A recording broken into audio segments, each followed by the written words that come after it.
이제는 모두가 고점을 향해 달려가고 있다는 데서 공감대를 형성하고 있는 비규제 지역 중 상당수는 가격도 규제를 안 받는다는 것입니다. 스스로 분양가격을 평가를 해보셔야 되는 이유가 거기에 있는 것입니다.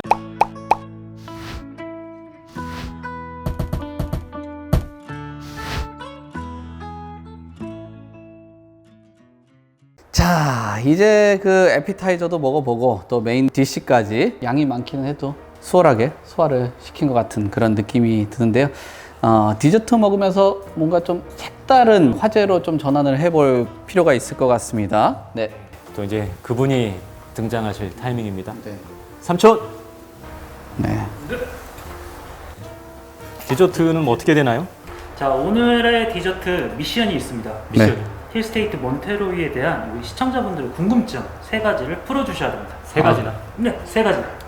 Q&A 시간이네요. 그렇죠. 네. 빨리 들어가세요. 그거 안 풀어드리면 안 되나요? 갔어요. 갔어요 벌써? 자, 내용 한번 이렇게 쭉 보면서 한번 풀어보도록 하겠습니다. 이거 날카로운 질문인데요. 네. 용인 한숲시티하고 많은 부분 닮은 단지여서 예, 한숲시티가 걸어온 그 길, 히스토리 이런 것들을 본다라면은 입주 이후에는 인프라가 좀 갖춰지고 나면은 가격이 점차 좀 상승 곡선을 그리지 않을까라는 질문이거든요. 이렇게 보시면 될 것 같습니다. 한숲시티 초기 분양률이 40% 정도였습니다. 상당히 저조했던 것이죠. 입주 전후로 가격이 한 2억 후반대에서 가장 최근에는 신고가 4억 9,300까지 이제 조금 있으면 5억을 넘길 수도 있을 것 같아요.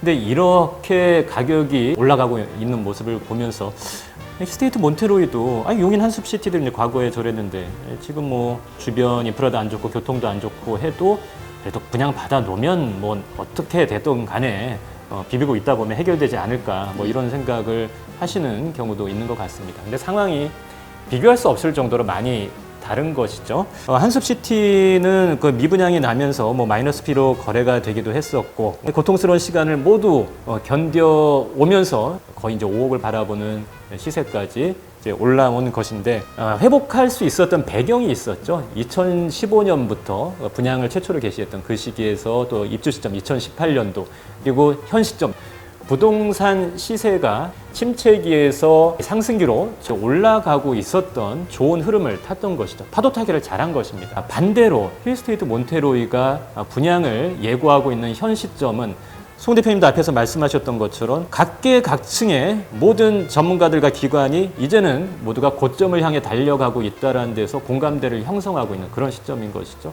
그래서 시나리오를 생각해 본다면 좀 부정적인 시나리오를 생각을 해본다면 현 시점에서 이제 미분양이 벌어지고 이제 마이너스 P로 이제 막 거래가 되겠죠. 입주 시점쯤 돼서 경기가 고점을 찍고 이미 이제 하강하는 그런 국면으로 반전이 될 수도 있다는 것이죠. 오히려 부동산 경기가 꺾여버린다면 경기가 꺾일 때 원래 이런 지역들이 가장 직격탄을 받게 되는 것입니다. 문제가 벌어질 수도 있는 것입니다. 그래서 시장의 사이클이 한숲시티와 힐스테이트 몬테로이가 당면하고 있는 시장 사이클은 전혀 다르다. 그래서 같이 동일선상에 놓을 수 없다. 이렇게 말씀을 드리겠습니다. 지금 파도가 꽤 높긴 높죠? 높죠? 조금 더 올라갈 것 같긴 한데 이제 주의를 기울이셔야 되는 그런 상황입니다. 자, 두 번째 질문이 되겠는데요. 이거 참 재밌는 질문이에요. 아니, 홍보가 비규제로 시작해가지고 비규제로 끝나는 그런 홍보를 계속 접한대요. 몇 년 동안 비규제 지역, 비규제 지역, 통선 효과 이걸 접하다 보니까 이제 이분도 의구심을 갖는 것 같아요. 근데 지금 청약 시장에서 비규제라는 그 키워드가 절대적으로 유리한 건가요? 라는 질문이거든요. 항상 여러분들이 청약을 바라보실 때는 두 가지 관점에서 바라보셔야 됩니다. 청약 제도와 관련된 부분 그리고 가격과 관련된 부분 동일하게 비중을 두고 보셔야 되는데 제도만 보시는 것 같아요. 네. 1순위 자격 요건이 자유롭다, 추첨제 물량이 많다. 비규제 지역일 경우에는 세금에 있어서도 상대적으로 경감되는 그런 부분이 많이 있죠.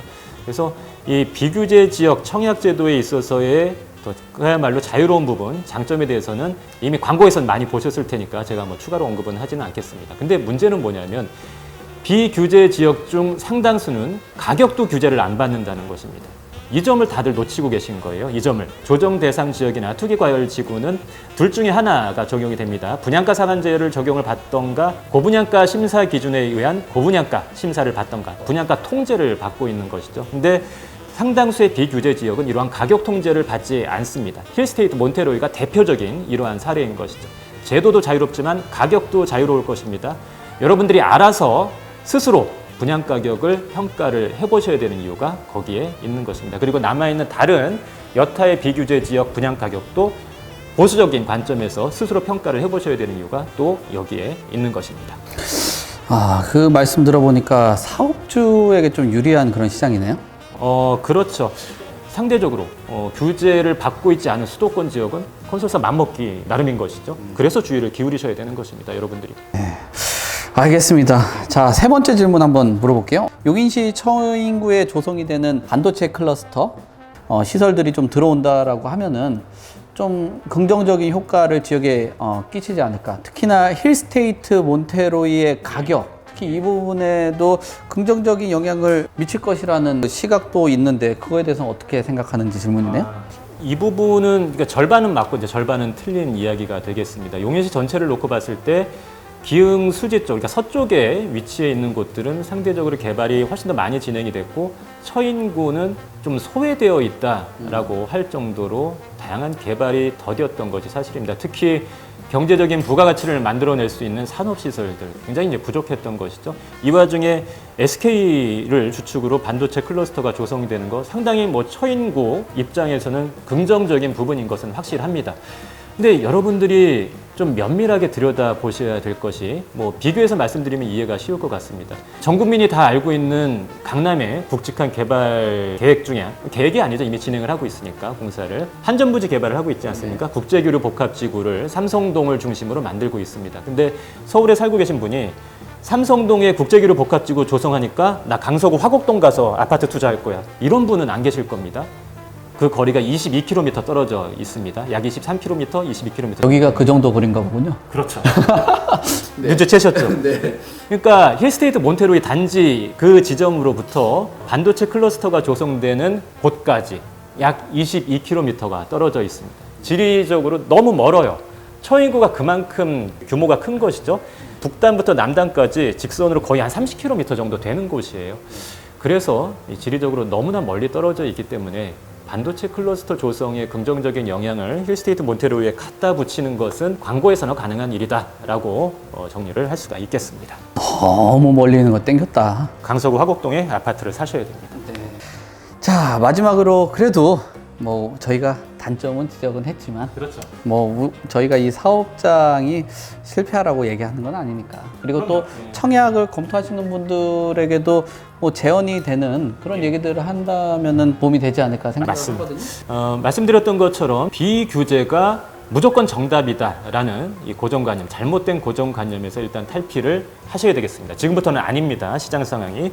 그리고 분양 가격이 시세 대비 절대적으로 싼 수준인지를 면밀하게 검토를 하셔야 됩니다. 선분양이라는 리스크를 여러분들이 다 지고 가기 때문에 절대적으로 싼 분양 가격이 아니면 의미가 없는 시장 상황이 이미 되어버렸다는 거.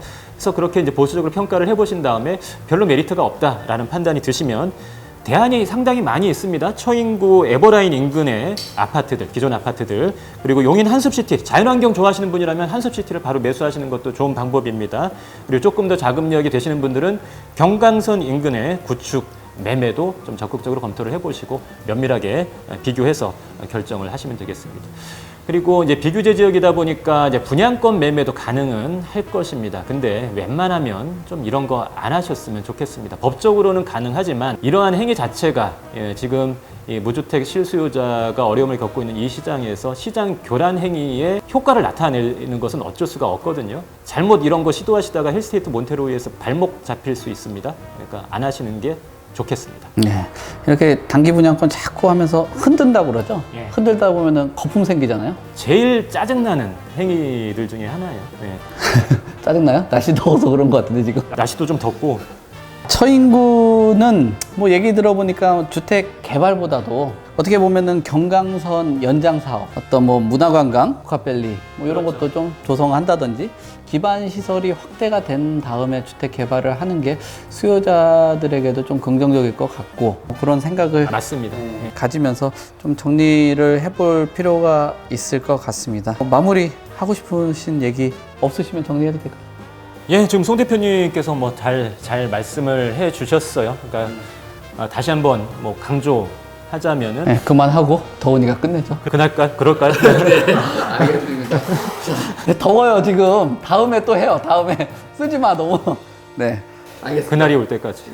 오늘 여기까지 하도록 하겠습니다. 네, 감사합니다. 감사합니다.